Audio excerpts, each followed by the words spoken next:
Hola, ¿qué tal? Os habla Lunaticoin. Bienvenidos al 2020 y bienvenidos a mi podcast. Espero que hayas pasado unas felices fiestas con familiares y amigos y que estés preparado para el año del halving. La acción de precio de Bitcoin no nos ha hecho esperar y en apenas 12 días que lleva el año, a fecha de grabación de esta intro, ha caído a los 6.800 para repuntar a los 8.400. Una subida de ni más ni menos que del 23%, que no está nada mal. Y hasta aquí el precio, porque este es el primer pod del año y tengo dos cosas que contarte. Pero antes, un momento para mi sponsor. ¿Conoces Lightnight? Es el nuevo Battle Royale de Satoshi's Games. Todavía no ha salido al mercado, lo irá haciendo por fases a lo largo del año, pero con él podrás disfrutar de la experiencia de un Battle Royale Bitcoiner, en el que acumularás objetos únicos en forma de tokens no fungibles o coleccionables. La gracia de estos tokens es que son tuyos, puedes llevártelos contigo a donde quieras y, por ejemplo, venderlos por Bitcoin. Juega, gana y acumula satoshis. Pronto empezarán a salir los primeros modos de juego, así que si te gusta Bitcoin y te gustan los videojuegos, no te lo pienses. Resérvalo ya en lightnight.io. Si te interesa, Carlos Roldán, su creador, ha habilitado un link específico para nosotros y si lo utilizas empezarás el juego con un traje de astronauta único para los oyentes del pod. Encuentra el link en el tweet debajo de la publicación de este pod o en la descripción de YouTube. Año nuevo y satoshis nuevos. ¿Has apilado satoshis ya en 2020? ¿No? ¿Sabes que la opción más cómoda y rápida para hacerlo siendo residente europeo es Bitter, no? Bitter es un pequeño exchange con el que puedes apilar satoshis directamente a tu wallet de Bitcoin, haciendo transferencias bancarias SEPA. Te registras en su web, te dan un código para poner como concepto de la transferencia y tú les indicas a qué wallet quieres que te lleguen los satoshis. Fácil y sencillo. Yo lo utilizo semanalmente poniendo una pequeña cantidad y me olvido del precio de Bitcoin. Échale un vistazo en su web www.getbitter.com, bitter con 2 T's, B-I-T-T-R, y disfruta de su comodidad. Pues bien, primera cosa que he de contarte en este inicio de año.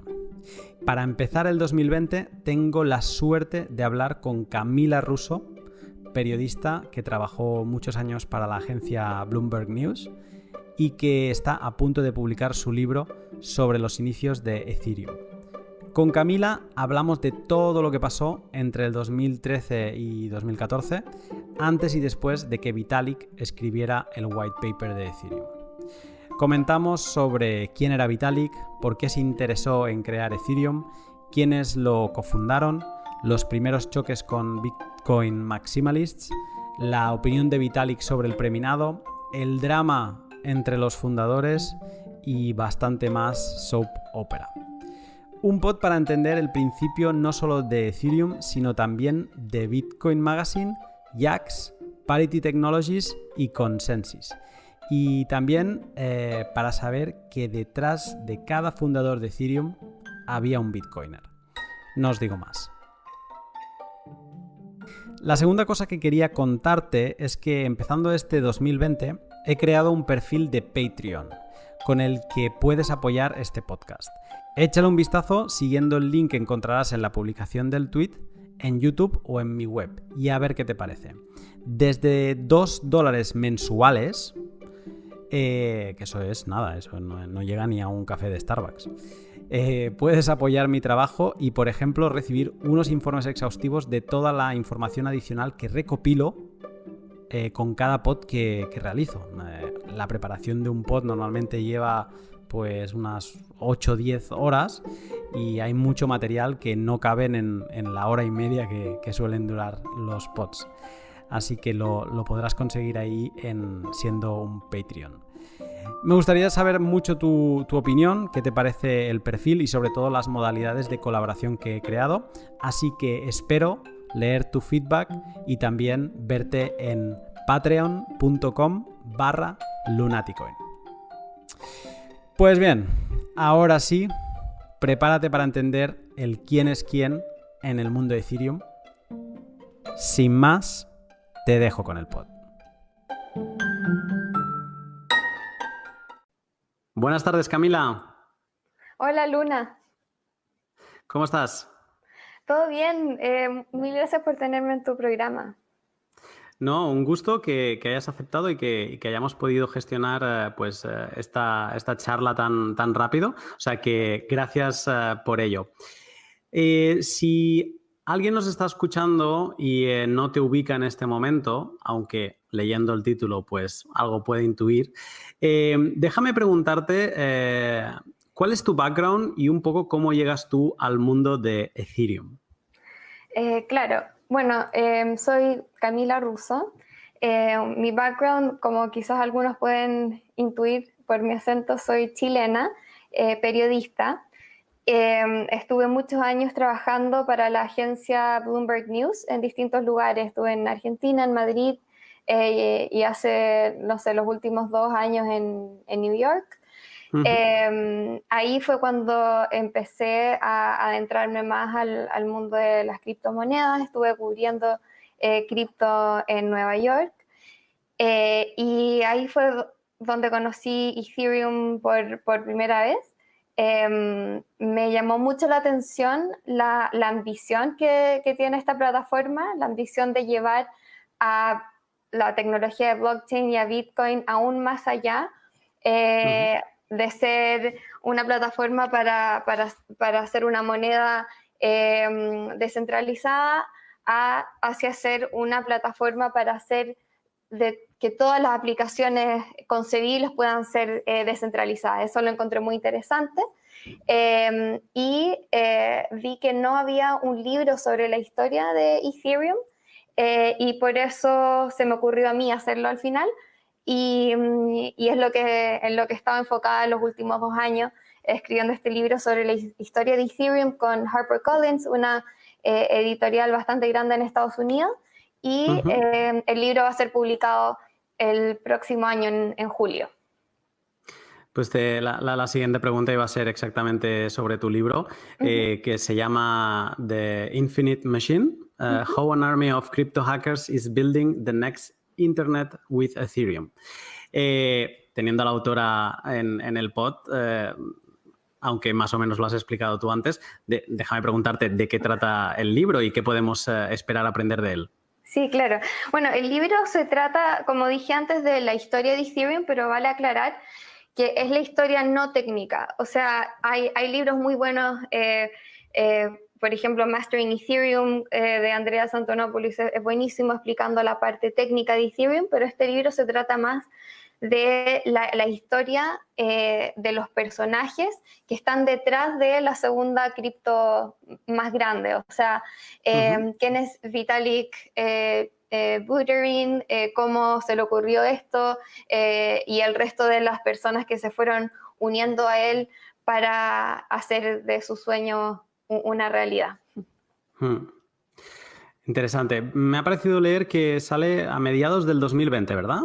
Así es, sí. Genial, pues estaremos atentos. Y me hace mucha gracia porque esta pregunta que te voy a hacer ahora, normalmente la pregunto con Bitcoin y siempre da como... Cada persona que me la contesta de una manera distinta y es muy interesante. Y creo que eres, si no la primera, de las pocas personas que le voy a hacer esta pregunta. ¿Qué es Ethereum? Bueno, un poco la definición que usé antes, lo que en general digo. Cuando Bitcoin trata de hacer que la plata sea descentralizada, Ethereum está tratando de hacer que todo sea descentralizado. O sea, va más allá de pasar el valor de A a B, trata de que cualquier persona pueda hacer lo que quiera con los activos en la blockchain y con los programas sobre un blockchain. Entonces, cuando la gente usa la analogía de un world computer, se usa mucho para explicar lo que es Ethereum. O sea, una computadora global. Lo que tratan de decir es que es una computadora descentralizada, o sea, es una computadora que es capaz de procesar cualquier programa que a la gente le tire de forma descentralizada. Esta flexibilidad hace que sea posible construir cualquier aplicación sobre esta plataforma, o al menos esta es la visión, la gran visión que tiene Ethereum. Genial. Pues sobre Ethereum va este podcast porque vamos a repasar la historia, el principio de Ethereum. Entonces, bueno, yo lo he estructurado en varios momentos que me gustaría comentar contigo y déjame decir, te lo he dicho antes fuera de pod, que a mí me ha sorprendido bastante los inicios de la historia de Ethereum. Había detalles que no conocía y otros detalles pues no los viví y no los conocía así, ¿no? Entonces, yo creo que para empezar tenemos que irnos al punto en que Vitalik Buterin, el 27 de noviembre de 2013, envía el white paper de Ethereum a 13 personas. Y bueno, es como el inicio, ¿no? O al menos es el inicio de cómo desarrolló aquí la historia de Ethereum. Y déjame preguntarte, ¿quién era Vitalik Buterin entonces? ¿Y qué relación tenía él con las criptomonedas para lanzarse a escribir un white paper como el de Ethereum? Sí, entonces algo muy llamativo de Vitalik en ese entonces es que solo tenía 19 años. O sea, eso ya te dice mucho de él, que era... O sea, que es una persona muy, muy talentosa, algunos van a decir que es un genio y que ya a los 19 años se le había ocurrido lo que sería la base para una de las criptomonedas más exitosas que haya existido. En ese entonces Vitalik era un bitcoiner, o sea, como casi todo en esa época. O sea, Bitcoin era casi la única moneda que existía, salvo algunas pocas excepciones, y cualquier persona que se metía a blockchain era a través de Bitcoin. Y ese fue el caso también para Vitalik, quien escuchó sobre Bitcoin primero porque su papá, que es programador, se lo mencionó. Vitalik primero no le hizo mucho caso, después... lo miró de nuevo y le fascinó esta economía paralela que ahora era posible gracias a Bitcoin. Entonces quiso participar de esta economía y empezó a escribir artículos a cambio de Bitcoin. Y entonces escribía en un blog que ahora ya no está, que se llama Bitcoin Weekly, y escribía artículos sobre blockchain, sobre el mercado de Bitcoin, a cambio de Bitcoin. Entonces ahí se fue metiendo en el tema, fue conociendo a la gente del espacio y cada vez fue involucrándose más hasta que tomó un break de la universidad y se fue a recorrer el mundo siguiendo los distintos proyectos dedicados alrededor de Bitcoin en el fondo. Entonces estuvo en New Hampshire, estuvo en Ámsterdam y finalmente uno de los últimos lugares que fue a Israel, donde estuvo con el equipo de Colored Coins y Mastercoin, y ahí fue cuando se le ocurrió la idea de Ethereum, porque en esa época todo el mundo, o sea, muchas personas estaban tratando de hacer que Bitcoin adquiriera mayores capacidades. Funcionalidades. O sea, claro, ampliar la funcionalidad de Bitcoin. El movimiento se llama Bitcoin 2.0 y Vitalik estaba muy metido en este tema, le interesaba mucho y es lo que Mastercoin estaba tratando de hacer. Entonces, les propuso, mira, ¿qué tal si en vez de hacer una función específica, hacemos una plataforma general sobre Mastercoin que permita que cualquier persona pueda programar la aplicación que quiera? Y esa fue la raíz para Ethereum. La gente de Mastercoin le dijo, mira, nos parece interesante, pero no queremos distraer a nuestros desarrolladores con lo que ya están haciendo, es un poco muy complicado para lo que nosotros queremos. Entonces, en el fondo, le dijeron que no a Vitalik. Y ahí Vitalik decidió, bueno, no necesito Mastercoin ni a nadie para hacer esta idea, y se fue a escribir el white paper de Ethereum. O sea, que en definitiva él lo que proponía en este white paper era hacer este Bitcoin 2.0, pero en vez de partir de Bitcoin, él dijo, no, vamos a hacer una plataforma en la que cualquier aplicación se pueda lanzar y digamos que tenga más flexibilidad que lo que se estaba trabajando por entonces en Mastercoin, que luego se conocería como Omni, ¿no? Hasta el día de hoy. Claro, así es. Y, o sea, todo este trabajo de Bitcoin, podríamos decir entonces que fue, de Colored Coins, que fue la inspiración de Vitalik para desarrollar el white paper.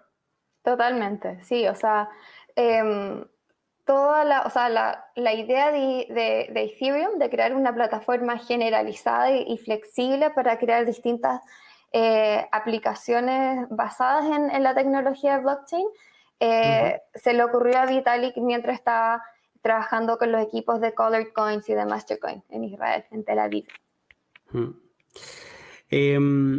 Cuando te lees el white paper de Bitcoin, o sea, sí que es verdad que yo creo que cada vez que lo lees lo entiendes más cosas, ¿no? O sea, yo la primera vez que lo leí no entendí nada. La segunda vez que lo leí creí que lo entendí todo. Y la tercera vez que lo leí dije, no, la última vez tampoco entendiste ni la mitad, pero ahora sí que lo entiendes. Y cada vez me pasa lo mismo. Pero yo sí que creo que aún con esa dificultad, el white paper de Bitcoin es bastante accesible para no técnicos, ¿no? Aunque hay alguna parte más técnica. ¿Cómo de accesible fue el white paper de Vitalik? Bueno, yo creo que es parecido en términos de accesibilidad. O sea, igual considerando que Vitalik es muy técnico para hablar y para escribir, lo que él estaba escribiendo en el white paper sí, igual era una idea general de Ethereum. O sea, él no se metió a escribir el código de ninguna implementación de Ethereum. O sea, hay algunos ejemplos donde usa código, pero lo principal es que está explicando esta idea, da ejemplos para los cuales se podría usar Ethereum. Por ejemplo, habla de contratos de seguro, habla de contratos de opciones, o sea, como de futuros para protegerse contra variaciones de precio. Sobre todo contratos financieros, lo que él se está imaginando en esta como primera versión de Ethereum. Y yo, o sea, yo no soy una persona técnica para nada, o sea, no sé programar ni nada, pero yo pude seguirlo, así que me parece que es un white paper bastante accesible. En términos como así objetivos, es más largo que el white paper de Bitcoin. O sea, en sí ni siquiera, o sea, Bitcoin, el white paper es un PDF, ¿verdad? Creo, 9 páginas. Entonces eso es muy notable, o sea, lo corto que es y lo como simple y al grano que es el white paper de Bitcoin. Creo que el de Ethereum no tiene esa como genialidad porque es más largo, o sea, era una página, no era un PDF, pero yo copié el contenido a un Word y eran alrededor de 14 páginas, 15 páginas, entonces como más o menos más largo, tenía como partes más técnicas, pero al leerlo uno claramente sabe la idea de lo que está hablando Vitalik y y cómo se podría aplicar. Uh-huh. ¿Todo el white paper entonces lo desarrolla Vitalik solo o hay alguien que le ayude? Mira, según lo que hablé con Vitalik y con, no sé, hice más de 100 entrevistas para el libro, no entiendo que lo hizo absolutamente solo. O sea, se encerró en el departamento de un amigo, un conocido en San Francisco, y se puso a escribir el white paper 2 semanas y después lo mandó a 13 personas en un mail y eso fue. Así que el white paper en sí fue solo de Vitalik.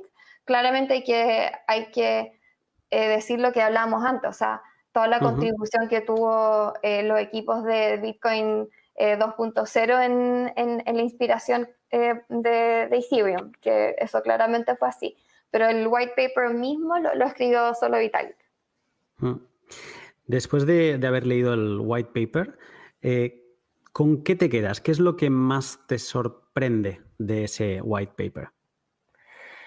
Yo creo que la ambición que tuvo Vitalik a los 19 años y en un momento en que todo blockchain revolvía alrededor de Bitcoin, tener esta visión de que se podía salir de este esquema y hacer algo completamente distinto.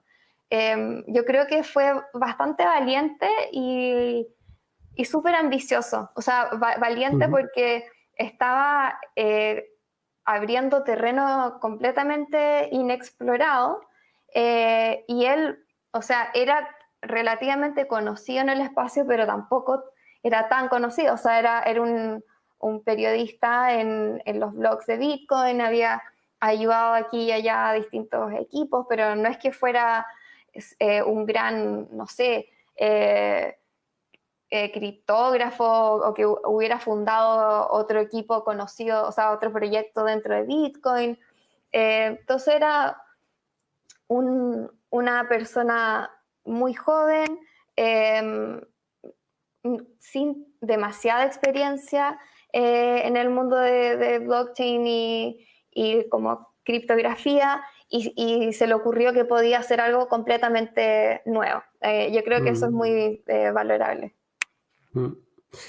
Este sería el primer momento con el que me quedo, que es luego habrá otro bloque Génesis, ya hablaremos de él, pero casi que es el Génesis de Ethereum, está en este momento, y que es noviembre de 2013. Y con esto pasamos a diciembre de 2013, que creo que es de los meses, o sea, tanto noviembre por el white paper, diciembre y enero ya de 2014, creo que es donde se gestiona absolutamente todo. Entonces vamos a ir parte a parte porque hay mucho que comentar. Lo decíamos, lo has mencionado tú, lo he dicho yo antes, Vitalik envía el white paper a 13 personas. Luego acaban habiendo 5 fundadores a los que ahora llegaremos, pero me da curiosidad saber si se sabe quiénes son estas 13 personas, porque obviamente hay gente o da la sensación que ese número es muy grande para los que luego se acabaron interesando. Yo no he visto una lista completa de todos los 13, o sea, una de las personas que lo recibió, Adam Levine, de Let's Talk Bitcoin, creo.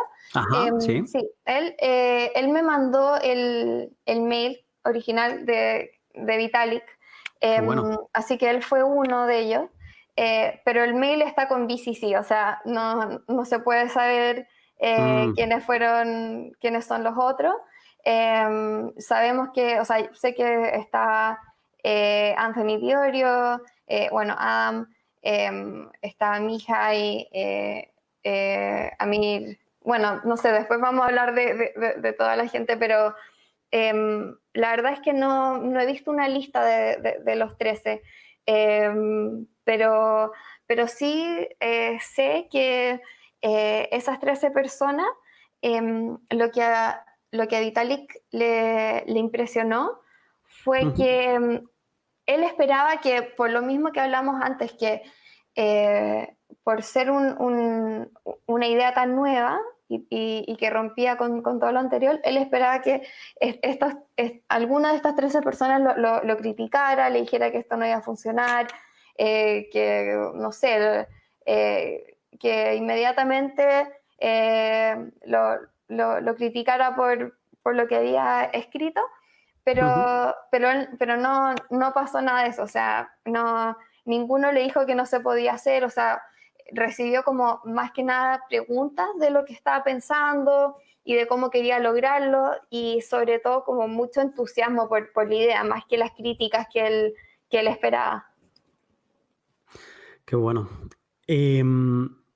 Yo me doy cuenta que diciembre es un mes de detalles y donde creo que más se ven los detalles es en cómo se gestionan los que serán los fundadores de Ethereum, ¿no?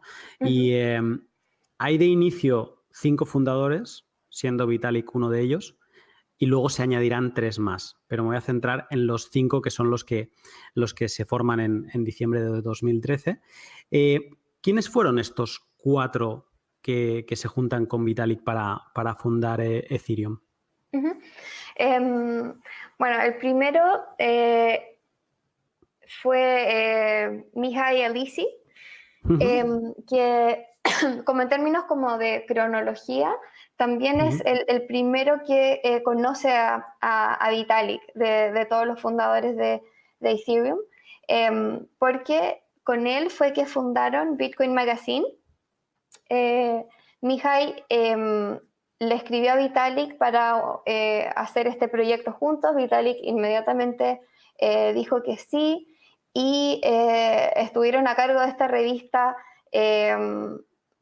durante todo el 2012 y 2013, y así que Mihai fue el primero que le dijo que sí a Vitalik, o sea, que estaba interesado en hacer Ethereum junto con él. Te detengo aquí un segundo, sí. Porque una de las cosas que me ha sorprendido es que Vitalik es fundador, junto con Mihai, de Bitcoin Magazine. Sí. Porque lo has dicho al principio, o sea, Vitalik era un bitcoiner. Han pasado 5 años del 2014, o incluso un poquito más de 2013, y como que hay demasiada distancia, ¿no? Entonces tenemos los Bitcoin maximalists que miran a Ethereum de la manera que lo hacen, y Vitalik es como casi el demonio o el lado opuesto, ¿no? Y una cosa que yo desconocía totalmente, admito aquí ahora, que no sabía que él había fundado Bitcoin Magazine, ¿no? Y luego vas a cualquier conferencia, convención bitcoiner, y siempre las Bitcoin Magazine están everywhere. Sí. Y es un detalle que me pareció, o sea, interesantísimo y luego muy, muy gracioso. Totalmente de acuerdo. Eso sí, también relacionado a ese punto, cabe decir que Vitalik al principio quería hacer Ethereum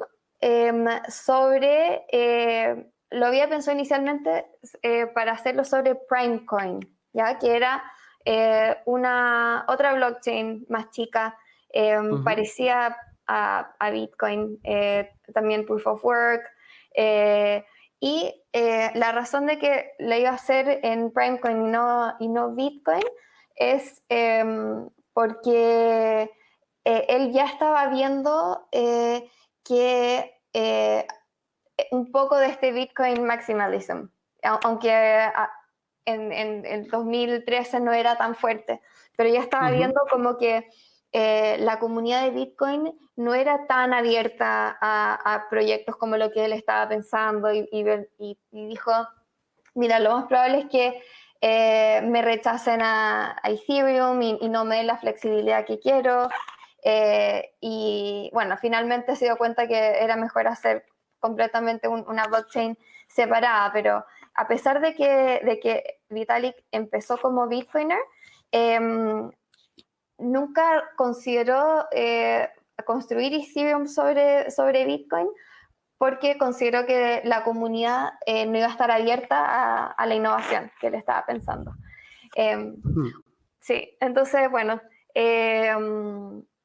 se ve como desde ese entonces que Vitalik ya empezaba como a alejarse un poco de los bitcoiners. Entonces, bueno, y volviendo a los Sí. otros cuatro, está Amir Chhetrit, que es como el menos famoso de los cofundadores. No muchos saben de él. Él mantiene un perfil súper bajo, no da muchas entrevistas, ni va a paneles, ni siquiera tiene un perfil en las redes sociales. Pero él conoce a Vitalik en Ámsterdam, en una conferencia, y luego se encuentran, terminan trabajando juntos en Colored Coins cuando Vitalik estuvo en Israel. Ahí es cuando se hicieron más cercanos y colaboraron en este proyecto de Colored Coins. Y entonces por eso que Amir fue también uno de los primeros en ver el white paper y inmediatamente le dijo a Vitalik que quería trabajar con él. Luego está... ¿Has conseguido, antes de sí, que saltes, sí, has conseguido hablar con él para sí, tu libro? sí, tuve mucha suerte de hablar con él porque fue en verdad por suerte. Estaba en el Consensus Invest, no sé, 2018 creo, y de repente creo que él se acercó a mí, no sé, yo me estaba sirviendo café y él dijo, hoy estaba con un amigo y dijo, no me acuerdo quién me dijo, me comentó algo del café, no sé qué. Y el amigo dijo que estaba haciendo acá, y es que soy periodista, estoy escribiendo un libro de Ethereum, y el amigo me dijo, entonces tienes que hablar con Amir, que es él. y el Amir dijo como, no le digas nada, no sé qué, y yo presioné un poco al amigo, y dijo, no, este es uno de los cofundadores, Amir Chhetrit, y dije, no, listo, de acá no te salvas, me tienes que dar tu número ya, y por suerte lo conseguí. Qué bueno, qué bueno. Sí. Perfecto, Bueno, pues entonces seguimos, entiendo que con Anthony. Anthony, sí. Anthony también fue uno de los primeros del grupo en conocer a Vitalik. Él estaba muy metido en el mundo de Bitcoin en Toronto. Fundó uno de los primeros meetups en Toronto, después hizo Bitcoin Decentral, donde se hacían varios eventos y empezó a desarrollar una billetera de Bitcoin. Entonces estaba súper metido en el mundillo. Y Vitalik, él vivía en Toronto, entonces claramente iba a los meetups de Bitcoin que organizaba Anthony, y se conocieron en uno de estos meetups. Así que Anthony también fue uno de los primeros en recibir el white paper. Y Anthony estaba trabajando con Charles Hoskinson, que Charles tenía unos videos como educativos sobre Bitcoin y blockchain, y Anthony le había pedido a Charles que hiciera videos para la Asociación de Bitcoin de Canadá. Entonces, por ahí conocí a Charles. Y cuando recibe el white paper de Vitalik, entendió que era algo súper innovador y creativo, pero como no era tan técnico como Charles, se lo mandó a Charles para que, en el fondo, para que le dijera si en realidad era como tan grande la innovación como él pensaba. Charles recibe el white paper y se queda completamente impresionado con lo que había escrito Vitalik. Porque Charles es programador. Él en realidad es matemático. Vale. Sí, él empezó un PhD en matemáticas que, bueno, finalmente no terminó, pero también algo de programación entendía, había tomado clases en la universidad, pero, o sea, en realidad era mucho más dado a los números y a la programación que Anthony. Por eso Anthony, bueno, y aparte que había estado haciendo todos estos videos educativos de Bitcoin y todo, así que como que entendía más. Y, déjame decir antes de seguir sí. que a lo mejor alguien y más del mundo hispano le entra este nombre en la cabeza y no lo está visualizando también porque estamos hablando. Charles Hoskinson, CEO de Cardano, de la criptomoneda ADA. Así es. Ya está. Es curioso que, bueno, después podemos hablar de esto, pero que varios de los cofundadores se fueron a hacer sus propias monedas, como Gavin Wood es otro. Pero así es, entonces Charles le pareció súper interesante lo que había hecho Vitalik, le dijo a Anthony que él también quería participar, y Anthony lo invitó a que se unieran al grupo de Skype que ya tenían por ese entonces, donde estaban coordinando cuáles serían los siguientes pasos a seguir para Ethereum. Vuelvo a recalcar, todo esto en diciembre, y además todos son detalles, que me parece fascinante. Tenemos a Mihai, que es, que creo, no sé si en ese entonces vivía en Rumanía, pero él es rumano, pero sí. Que se conoce básicamente por admiración de cómo escribía el uno y el otro y por la idea esta de Bitcoin Magazine, ¿no? Esto puede pasar ahora mismo con alguien que le guste el Twitter de otra persona y pues entabla conversación, oye, pues a mí también me gusta el tuyo, o sea que podría ser una relación muy similar. Luego tenemos a Amir, que se conocen ya en este viaje para aprender de Vitalik cuando estaba interesado en Colored Bitcoins. Anthony me parece de las personas más interesantes porque él se vuelve loco con Bitcoin, es el que empieza a organizar los Bitcoin Meetups en Toronto y es maldita casualidad, pero claro, es que Vitalik también es ciudadano de Toronto y asiste al primer Meetup y sigue asistiendo a los meetups y si a alguien le gusta, o sea, o quiere investigar un poco más, hay alguna entrevista por internet, intentaré colocar el link debajo del podcast, donde Anthony explica pues cómo era Vitalik, ¿no? Era el más introvertido de todos los meetups, era un niño que venía y bueno, es muy curioso cómo la figura de Anthony.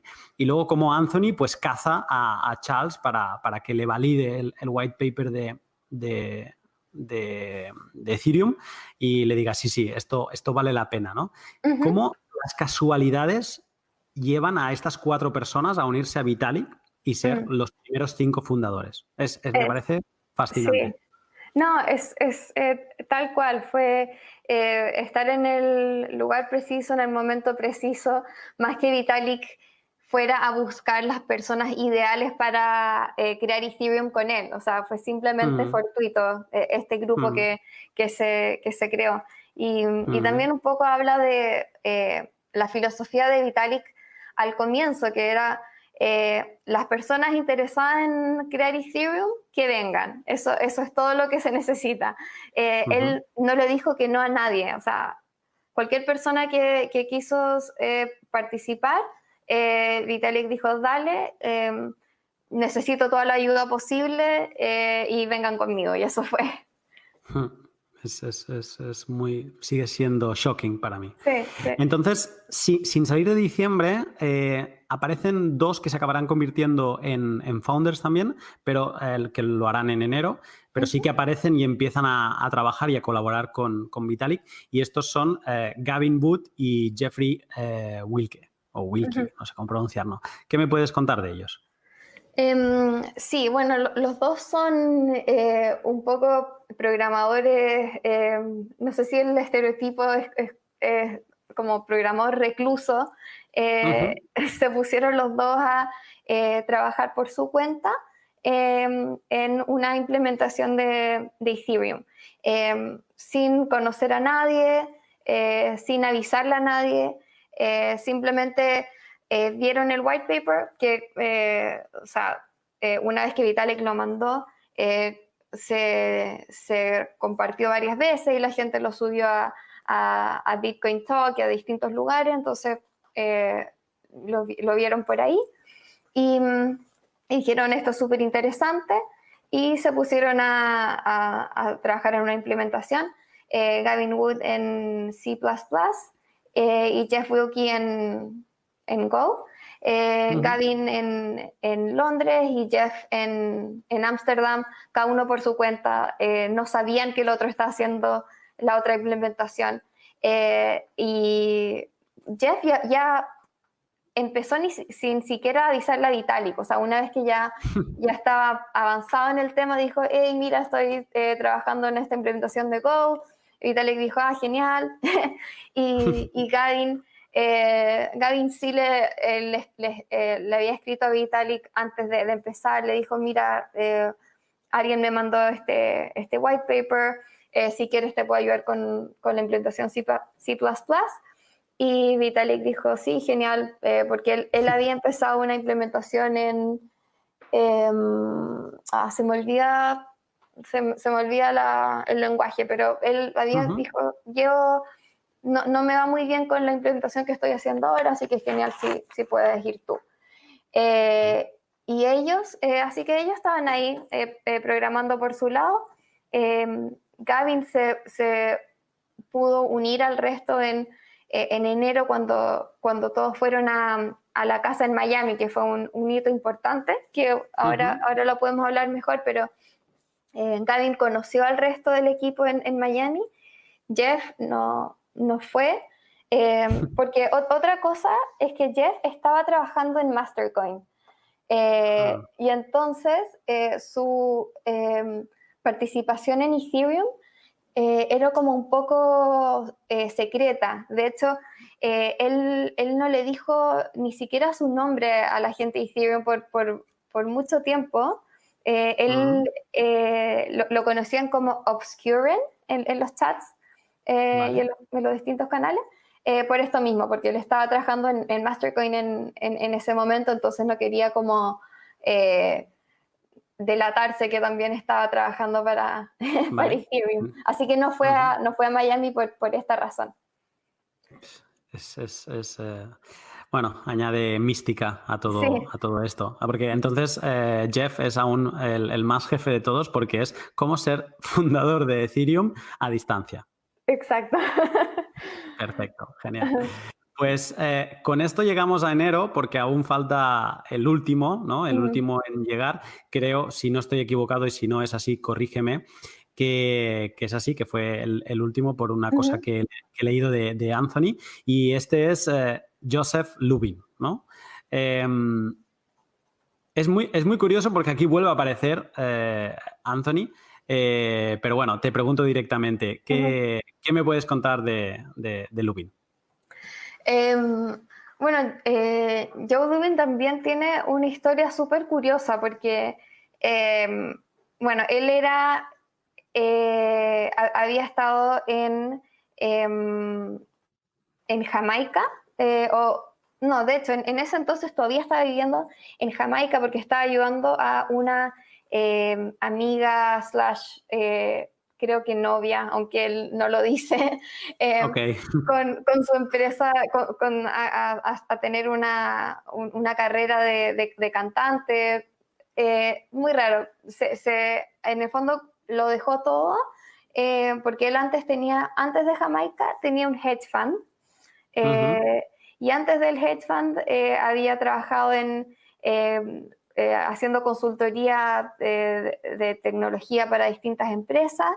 Y antes de eso, él había estado en Goldman Sachs, también consultando sobre temas como de tecnología, o sea, no manejando plata propiamente tal, pero había estado en Goldman Sachs, había tenido un hedge fund, después dejó todo para irse a Jamaica. Se interesó por Bitcoin y así fue como, él también es de Toronto, entonces también en Meetup de Bitcoin de Toronto conoció a Anthony y Anthony lo invitó a Miami. Entonces así llega Joe a la casa de Miami con la gente de Ethereum, o sea, tuvo un camino muy raro para llegar ahí, muy distinto al resto de los que estaban ahí. Él era un poco más perfil Wall Street, ¿no? Como claro. haber tocado el parquet. Y luego lo que yo he leído en esta entrevista que comentaba antes de Anthony es que él explica que Joe asiste a su meetup creo que incluso dice que es del 1 de enero de 2014, de casualidad, porque sus padres, bueno, él es de allí y entonces él iba a visitar a sus padres por Año Nuevo. Y vamos, pero que él no vivía en ese momento en Toronto. Y entonces él dijo, pues si hay un Bitcoin Meetup, pues voy, ¿no? Claro. Y que son estas cosas que me sorprenden. Y bueno, yo he hecho como un resumen de las 4 cosas con las que me quedo de haber un poco entendido la historia de estos 4.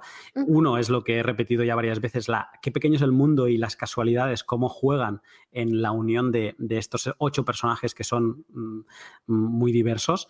2, detrás de cada uno de los 8 fundadores hay un bitcoiner, porque Bitcoin es el hilo conductor que hace que todos se conozcan.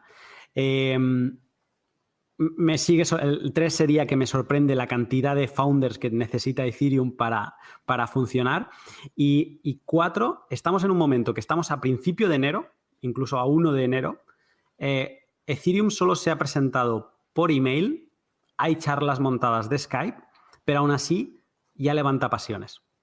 Es una cosa que me ha sorprendido bastante. Entonces, yo te quería preguntar en este punto, ¿qué te parece o qué opinión te merece toda esta unión de estos fundadores que cada uno son, como diríamos aquí, de su padre y de su madre, son totalmente distintos? ¿Qué te parece este melting pot? Sí, bueno, un poco lo que decía antes, que refleja la filosofía de Vitalik, de incluir a todo el mundo, a cualquier persona que estuviera interesada. Y lo otro es que esta fue la raíz de muchos problemas después. El hecho de tener tantos cofundadores viniendo de lugares tan distintos, claramente produjo desacuerdo más adelante, porque cada uno tenía su propia visión de cómo Ethereum tenía que desarrollarse. Pues con esta unión, con este extraño grupo, llegamos a enero. ¿Y qué pasa en enero? Tú has hablado ya de una casa en Miami, pero ¿qué es todo lo que pasa en enero que no es poco para Ethereum? Sí, bueno, entonces lo que hablamos antes de este grupo de Skype, donde se juntaban los primeros cofundadores a hablar, se fue sumando más gente a este chat para hablar sobre Ethereum. Ahí se decidió que tenían que juntarse todos en un mismo lugar, que tenían que anunciar Ethereum al mundo, que todavía no lo habían hecho formalmente, y que tenían que hacer un crowd sale. No sé cómo la mejor manera de traducirlo a español. Una venta. Una venta pública. Una venta pública de cripto, de su moneda. Entonces, decidieron que el momento perfecto para juntarse todos y para anunciar Ethereum sería la North America Bitcoin Conference en Miami, que fue a fines de enero. Anthony arrendó por Airbnb una casa enorme para que pudiera ir todo el mundo que quisiera a la casa de Miami. Entonces, fueron todos los cofundadores menos Mihai, que está en Rumania y no pudo conseguir una visa. Y Jeff, que todavía estaba como medio manteniendo The mystery guy. Sí, tampoco fue. Pero todo el resto fue, y también fue muchas otras personas que estaban interesadas en Ethereum. Llegaron ahí más o menos una semana antes de la conferencia y estuvieron básicamente en esa casa hablando sin parar sobre la promesa de Ethereum, la promesa de blockchain, que esto sería el próximo Bitcoin, hablando de cuánta plata iban a levantar, de cómo se iban a repartir los tokens. No, era un ambiente muy eufórico, o sea, según la gente que ha hablado, estaban en verdad soñando y pensando muy, muy grande, o sea, todavía no había nada, pero toda la gente de Ethereum se estaba creyendo mucho el cuento de que esto era algo grande. Y bueno, estaban todos ahí y el día del anuncio fue creo que un sábado o un domingo. Vitalik, a mí me da risa porque, como hablamos antes, o sea, Vitalik era un periodista, o sea, no era conocido y todo, pero tampoco era un gran celebrity. Y entonces ni siquiera estuvo en el main stage de la conferencia, estaba como en un stage secundario. Lo presentaron como Bitcoin Magazine Writer y ahí hizo su anuncio de Ethereum, que todavía está el video del anuncio. Y ahí explica cómo él quiere hacer una fundación de Legos para la tecnología de blockchain. O sea, quiere introducir el concepto de Legos para construir en vez de lo que había estado pasando antes, que era un fondo un Swiss knife, como estos cuchillos que tienen un corta uña, una tijera, un cuchillo. Una navaja suiza. Eso. Entonces, ese es como el concepto que presentó en esa presentación.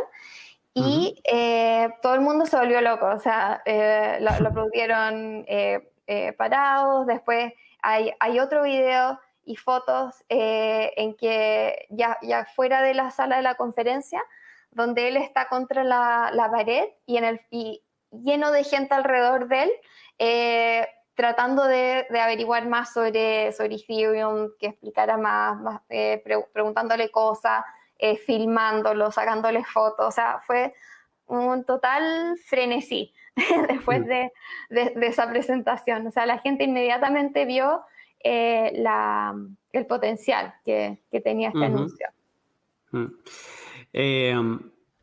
Quiero tocar sobre dos cosas que has mencionado. Esto que dices del vídeo, lo voy a colocar también en el vídeo que está en YouTube.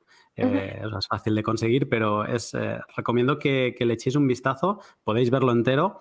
Y os recomiendo que veáis al final cómo él acaba la presentación, porque yo tenía ganas de ver si había muchos aplausos, ¿ok? Los hay. Tampoco es una presentación del nuevo iPhone, ¿vale? O sea, no es una locura colectiva en aplausos, también por lo que dices tú, no es el main stage.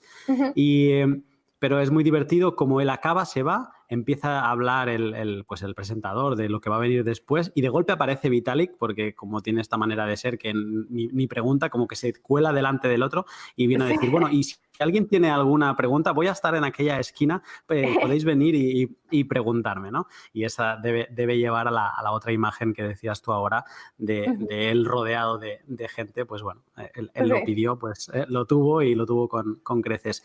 Otro detalle interesante que explica como esta sensación de que se estaba haciendo algo grande es que, ahora no recuerdo bien, quizá tú lo sabes, pero hay alguien de los fundadores que, viendo la importancia de este momento, decide invitar a una periodista a que se una a ver lo que estaba pasando en esta casa de Miami, que es Morgan Peck. Y no sé si fue Lubin, de hecho. Me parece que... Creo que fue Anthony. Anthony puede ser, sí, también. Sí. Si es Anthony, me sigue fascinando. Creo que el que más me fascina de todos es Anthony, aparte de Vitalik, obviamente. Pero como que tiene el network. Sí. Y luego hace como de padrino, porque es el que financia pues la casa, ¿no? Y como las primeras necesidades de cash, pues como que las pone él. No sé, me da la sensación como es muy interesante.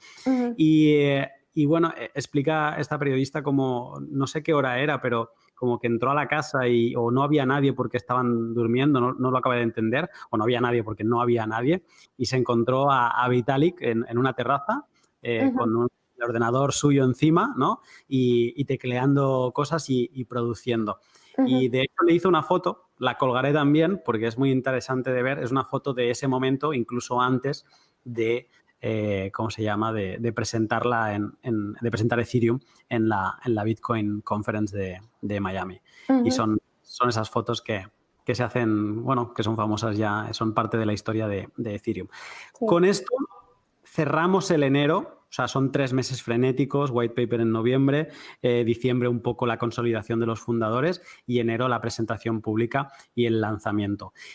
Luego nos queda ya pasamos a un poco más de dilatación en el tiempo en que se sucedan acontecimientos, que es el resto de 2014. Y yo diría que yo lo he separado como en 2 partes. Hay una fundación técnica, ¿no? Y luego hay una fundación legal y de liderazgo, que viene ahí toda la parte de problemas dentro de los fundadores y un poco de redefinir el equipo.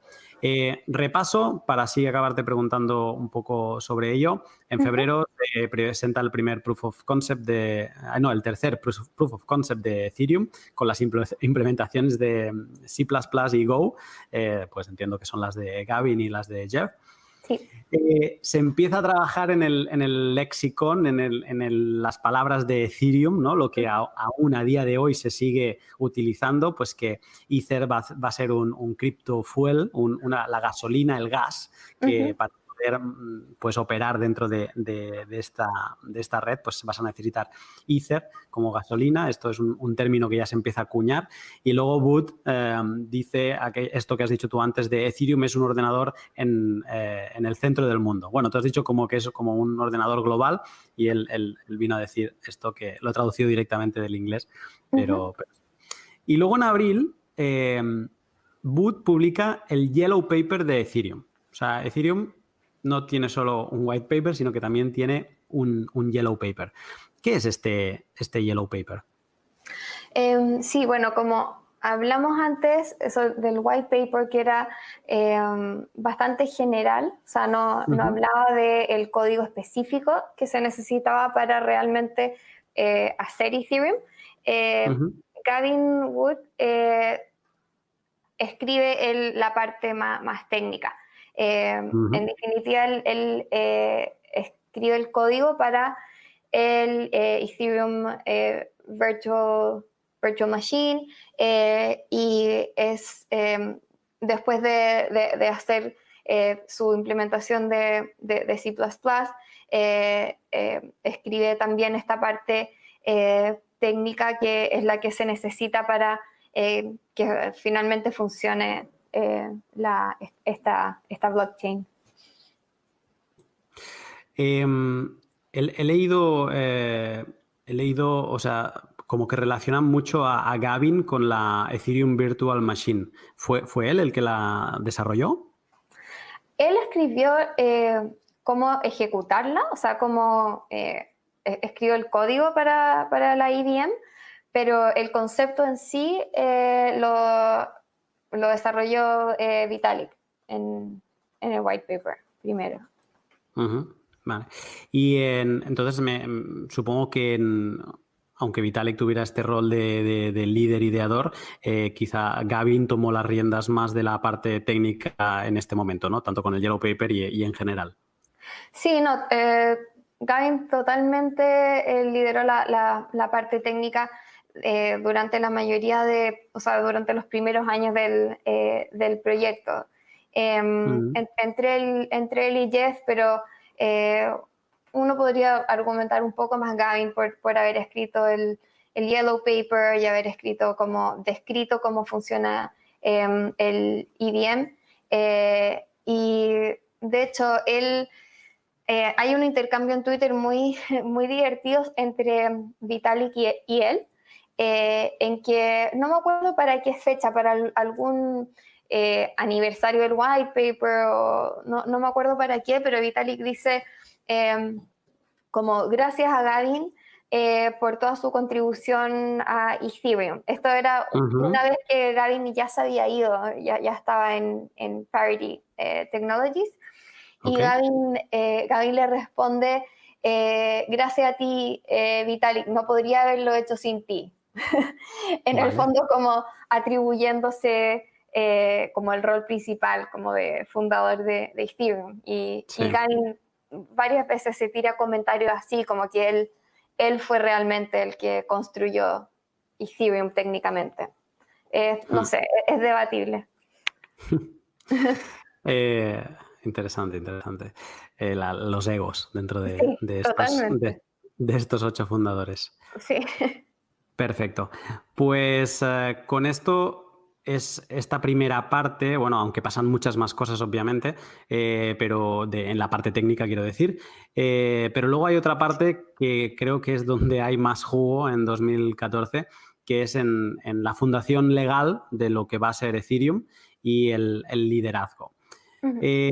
Interesante ver, creo que es importante para todo lo que vendrá, decir que en febrero se funda una empresa privada para que se empiece el desarrollo de Ethereum, que esta será Ethereum Switzerland GmbH, conocida también como ETH Swiss, en Zug, ¿vale? Y es una empresa normal, una empresa privada, Ujú.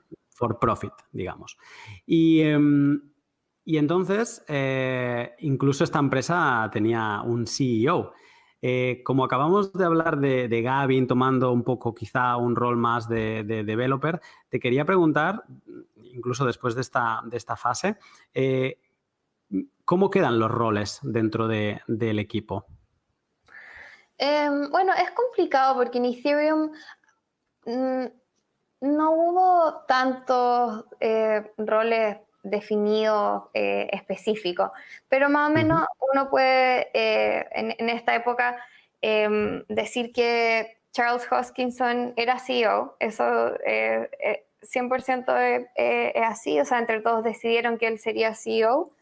Eh, Ujú. Luego, Gavin pidió ser CTO, o sea, Chief Technical Officer.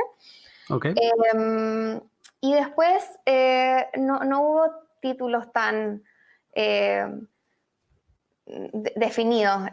Uno Ujú. puede, no sé, decir que Joe Lubin era una especie de COO que se encargaba de las operaciones. Eh, Entre él y Anthony financiaron gran parte de la operación de esta época, así que no sé, entre los dos serían una especie de CFO. Y Vale. así, pero por ejemplo, no sé, Mihai no tenía un rol tan definido, Amir tampoco, y nadie del equipo. O sea, en ese entonces habían el equipo era relativamente distribuido, o sea, estaba el equipo de Toronto, donde estaba Vitalik, Joe, o Joe en realidad creo que está en Nueva York en este momento, pero Ujú. está el equipo de Norteamérica, entre Toronto y Nueva York. Había una casa en Zug, Ujú. donde estaba Mihai, Charles y eh, no sé, alrededor de una docena de personas estaba en esa casa, en una casa muy grande donde estaba el equipo sobre todo de marketing y los que estaban preparando la página para el crowd sale. Y Ujú. después estaba Gaby, primero en Londres y después en Berlín, con sus programadores, y Jeff estaba en Ámsterdam. Entonces, así es como se distribuía todo el equipo, así bien distribuido y un poco con cada como grupo, como cada área de trabajo Ujú. en una ciudad distinta. Ujú. En este momento, ¿no? Donde ya algunos están en Suiza y otros están pues más repartidos, básicamente yo lo que veo que había como dos decisiones a tomar, ¿no? Uh-huh. La primera, ambas de suma importancia y ambas forman parte de lo que acabó desencadenando que no quedaran solo 8. O no quedarán tanto, o sea, 8 como el número de fundadores de Ethereum. La primera cosa a decidir era cómo Ethereum iba a ser financiado, se puso sobre la mesa la crowd sale. E incluso también se puso sobre la mesa si se tenía que optar como Ripple por un capital riesgo que pusiera la financiación. Se opta por un crowd sale y esto pues también genera miedos dentro del equipo. Creo que es Hoskinson y Lewin que dicen, no, oye, que vamos a acabar vendiendo a lo mejor a ciudadanos americanos y se puede entender como que es una venta no autorizada de valores. Entonces, es un momento donde ellos acuden a dos firmas de abogados, a una en Suiza y a otra en Nueva York, para acabar de aclarar esto. Yo te quería preguntar por qué se opta o sea, por esta crowd sale.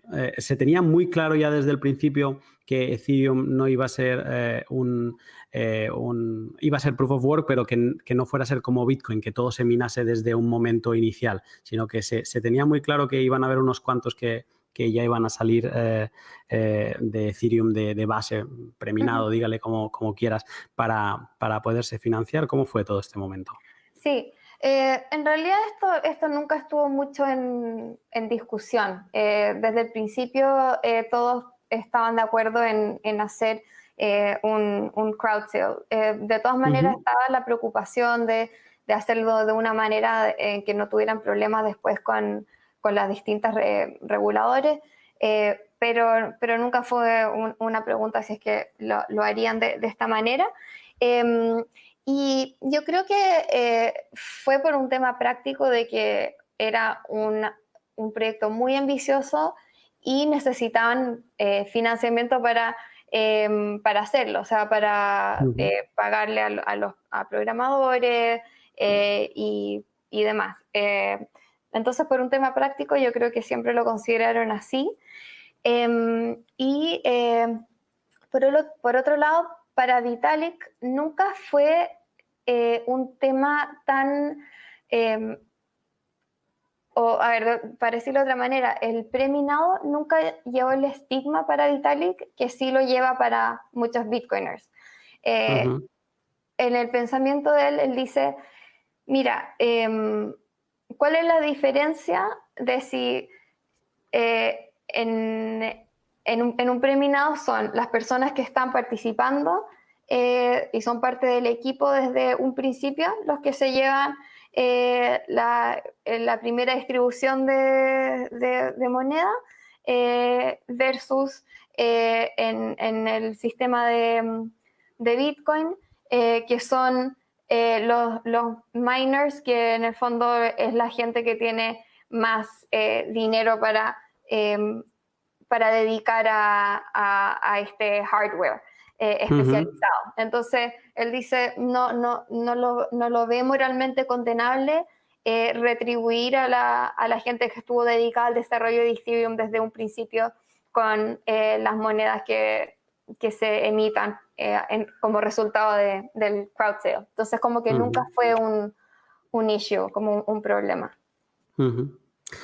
Esto es la primera parte, ¿no? El cómo nos vamos a financiar, y luego tenían la duda de si ser for profit, o sea, si tener una empresa para que buscase un beneficio, o si ser un non for profit vía una fundación, una empresa pues totalmente distinta, ¿no? Y esta parte es, yo creo que quizás la que más divide al equipo y donde generan los problemas, porque en esto había dos equipos claros, ¿no? ¿Cómo fue todo esto? Sí, esta fue una pregunta que estuvo colgando sobre el equipo de los fundadores desde un comienzo. O sea, ¿cuál va a ser la estructura que va a tener Ethereum en el futuro?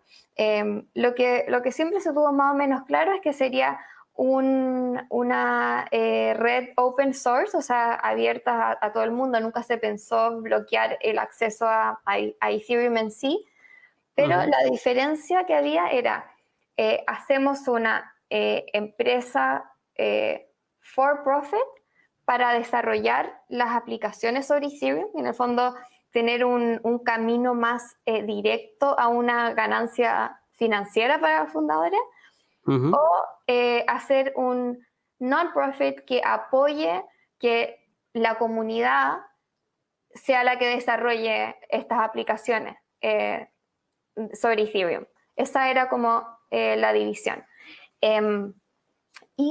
Por parte, o sea, Vitalik siempre fue el que claramente quería un non-profit, o sea, que fuera una fundación apoyando el desarrollo. Mihai también estaba de este lado. Y en el lado del for-profit, como los más claramente a favor de una empresa, era Charles y Anthony Diorio. Amir también creía que había que tener una empresa. Un poco como ambivalentes a esta pregunta eran Gavin y Joe Lubin. Sí, no, Jeff también estaba por el for-profit, pero nunca fue tan vocal, o sea, tan como Vitalik y como Mihai. Ellos eran como los que más estaban empujando por esta opción, y Jeff en el fondo estaba más enfocado en hacer su implementación y no se metía tanto en los temas como políticos. Pero Joe y Gavin, no sé, según mis entrevistas, como que cambiaban un poco de lado, como que no estaban tan claramente en un lado u otro. Quizás sabían navegar. Sí, era más diplomático. Vale, perfecto. Sí. Pues esta segunda decisión, que hay dos bandos claros con dos ambivalentes, nos lleva al 7 de junio de 2014, o sea, estamos a mitad de año, 6 meses después de la reunión en la casa de Miami. Y si tuviéramos que ponerle un título, pues bien podría ser drama, ¿no? Porque ahí es donde hay el soap opera de Ethereum, pues el primero lo tenemos aquí. Sí. ¿Qué pasa? Todos se reúnen, creo que es la primera vez donde todos los fundadores, o no sé si la primera vez, pero al menos en ese momento en la misma casa se reúnen los 8 fundadores de Ethereum. Sí. Bueno, fue un momento claramente muy, muy dramático. Y según con quien hables, te van a contar una versión un poco distinta, entonces es complicado decir exactamente qué pasó, pero visto desde el lado de los for-profit, o sea, de Charles, Amir y Anthony, ellos estaban 100% convencidos de que iban a la casa de Zug a firmar los papeles para finalmente constituir una empresa, porque la empresa que hablamos antes era una entidad un poco provisoria, de la que solo Mihai y otra persona, o sea, que solo Mihai de los cofundadores tenía participación. Vale. Y entonces, supuestamente, en esta reunión de junio, se iban a juntar todos los cofundadores para firmar los papeles para hacer una empresa en la que todos tuvieran participación. Pero claramente este no fue el caso, porque los otros miembros del equipo lo que estaban pensando es que querían exigir que Ethereum fuera for profit, y sobre todo querían hacer sentir su disgusto con el liderazgo de Charles. Lo que pasó fue que en todos estos meses, desde que este grupo de 10 o 12 personas se fue a vivir a Zug, con Charles y Mihai como los cofundadores que estaban en la casa, cada vez más la gente que estaba ahí empezó a tener más sospechas sobre las intenciones de Charles, o sea, por este hecho de que él quería hacer una empresa, que él también estaba buscando levantar plata de de firmas de riesgo, o sea, de venture capital, además del ICO, que estaba buscando distintas alianzas con empresas. Todo esto el grupo de Zuck lo vio con mucha suspicacia y preocupación de que Charles estuviera como llevando Ethereum por el camino equivocado. Además, no estaban en desacuerdo con su estilo de liderazgo, no le gustaba, en el fondo no lo querían ahí. Y entonces ellos querían usar esta oportunidad, que se iban a juntar todos para hacer este reclamo sobre Charles. Y también, bueno, había muchas tensiones entre los programadores y el resto del equipo, y no sé, en el fondo era toda una olla de presión Ethereum en los meses hasta llegar a junio. Vitalik, siendo como la cabeza informal del grupo y el creador original, a él le llegaban todos los reclamos de un lado y de otro. Entonces él estaba cansado de esto y quería aclarar todos los temas. Y entonces reunió a todos en una mesa grande que había en la casa de Zuck y propuso que airearan sus problemas, dijo.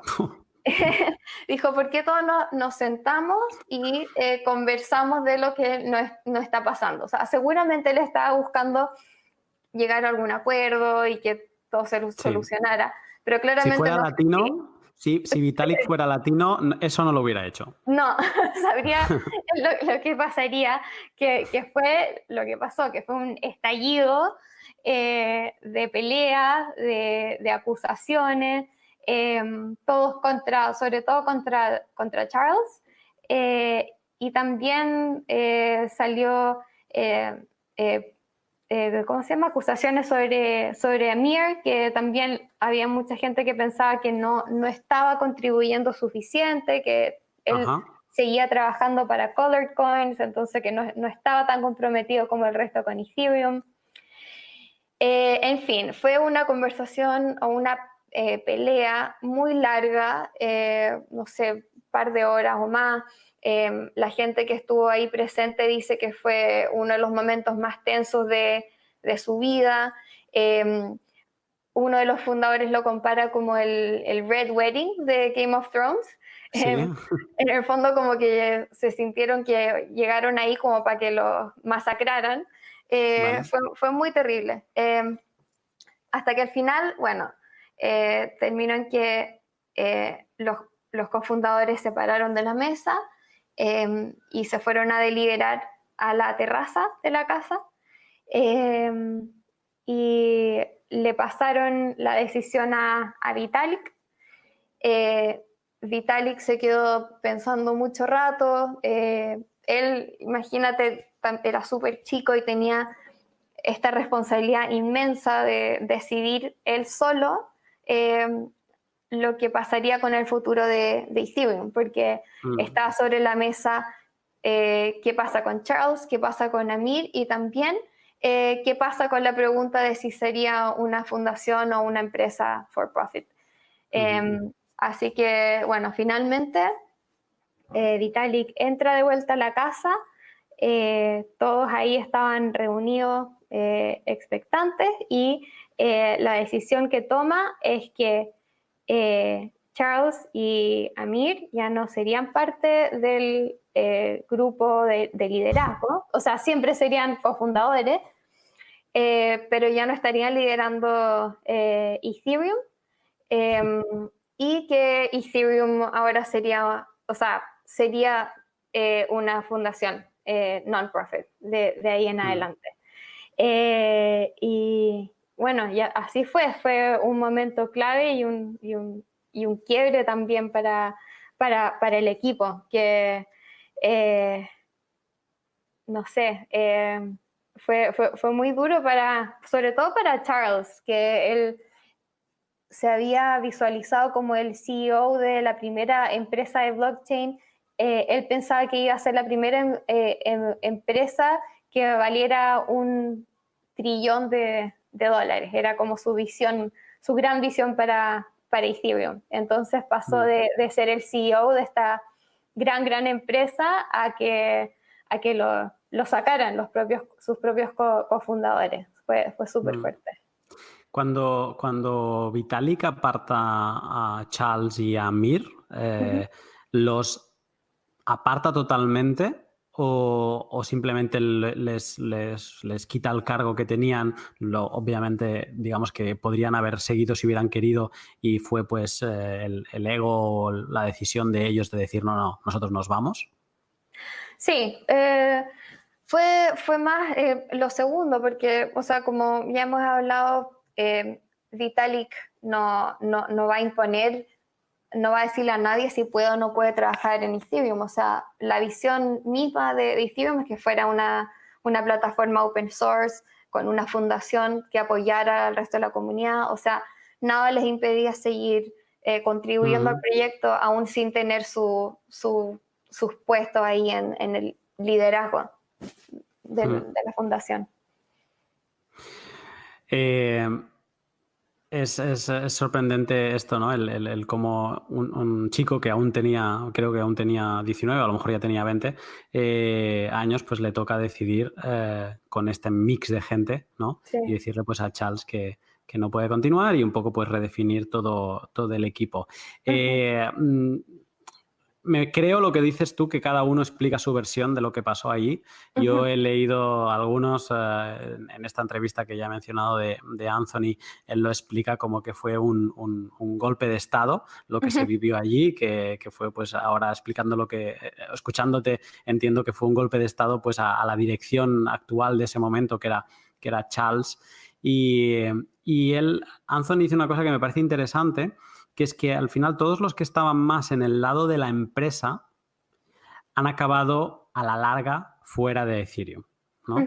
Porque esto ya sí que es hacer un fast forward, pero Joe Lubin acabará abandonando, Anthony también, Amir y Charles son apartados en esta reunión. Y Anthony dice que al final los que se quedaron eran los que eran menos pro-business y más pro comunidad, que era un poco donde Vitalik se sentía más cómodo. Sí, es así. O sea, también hay que claramente tomar en cuenta de que Anthony está hablando del lado de los que se fueron. Entonces, pero en realidad sí, o sea, aunque Anthony y a Joe no... O sea, nadie lo echó de Ethereum, pero no era su visión la que terminó ganando. Y Joe se fue a hacer lo que para él Ethereum tenía que ser desde un principio, que era una empresa que creara todas las aplicaciones las aplicaciones sobre este protocolo. Que le dieran uso a Ethereum, básicamente. Claro, que es lo que es Consensys. O sea, Consensys está dedicada a desarrollar distintos negocios y aplicaciones sobre Ethereum. Entonces él se fue en el fondo a liderar esta visión. Y Anthony se fue al poco rato de ser lo que él llamó un golpe de estado, porque para él Ethereum ya no era viable. O sea, él no está interesado en participar de una fundación non-profit. Él siempre quería ser parte de una empresa con una misión clara, un producto claro, y Ethereum ya no era eso. Vamos a cerrar este pod porque te he robado más tiempo del que me has dado. Solo voy a decir que en 2014, el 9 de julio, hemos tenido la reunión el 7 de junio, pues el 9 de julio se establece la Ethereum Foundation. Y este va a ser el punto final de esta primera parte de la historia de Ethereum, porque bueno, como habrán escuchado quien esté escuchando este pod, es muy interesante es muy importante centrarte en los detalles, ¿no? Pero ahora vienen bastantes montañas rusas, porque por delante tenemos la pre-sale, que se pasa en septiembre de ese mismo año, luego todo un 2015 para conseguir tener un producto funcionando, aparecen las DevCons, llegan los tokens al mercado, para llegar al final, en 2016, que es el año, yo creo, de test estrés para Ethereum, sin lugar a duda, con tanto el hack de la DAO y luego el fork de Ethereum y Ethereum Classic. Camila, te invito cuando tengas el tiempo a que sigamos con esta historia. Yo he disfrutado mucho con preparando el pod y hablando contigo, porque sí, igual. Pues me ha sorprendido mucho. Me quedo con lo de que detrás de todos los fundadores de Ethereum hay un Bitcoiner. Así es. No, Bitcoin fue claramente lo que partió todo esto. Y Ethereum trata de llevarlo un poco más lejos.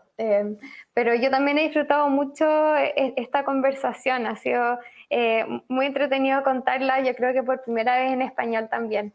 Así que muchas gracias por la invitación. Y sí, me encantaría hacer la parte 2 de la historia de Ethereum en otro momento. Pues te espero, me vas a tener enviándote mensajes, ya lo sabes, hasta que consigamos grabarla, así que te espero pronto. ¿Qué te ha parecido el testimonio de Camila? Interesante la historia de Ethereum, ¿no? Sobre todo por mi parte, me quedo en cómo Bitcoin unió a todos los fundadores, más allá del drama que vino después. Eso era como un poco un cóctel molotov, que solo hacía falta pues agitarlo un poco y prenderlo para que explotase. Pero qué curioso las cosas de la vida, ¿no? Como Bitcoin los unió y luego pues Vitalik tenía esta idea, todos se sumaron y Ethereum empezó a andar. Bueno, espero que hayáis aprendido tanto como yo y que os haya gustado. Si es así, te agradecería que le dieras a retweet, que compartieras este pod con gente que le pudiera interesar. Si estás en YouTube, sobre todo que le des a like. Si no estás suscrito, suscríbete, que así estarás al tanto de todas mis novedades. Y de nuevo, échale un vistazo a mi Patreon, a ver si te gusta y si te animas a colaborar con mi podcast. Estamos en contacto, me tenéis en Telegram, Twitter, a un golpe de clic para lo que necesitéis. Un saludo y hasta la semana que viene.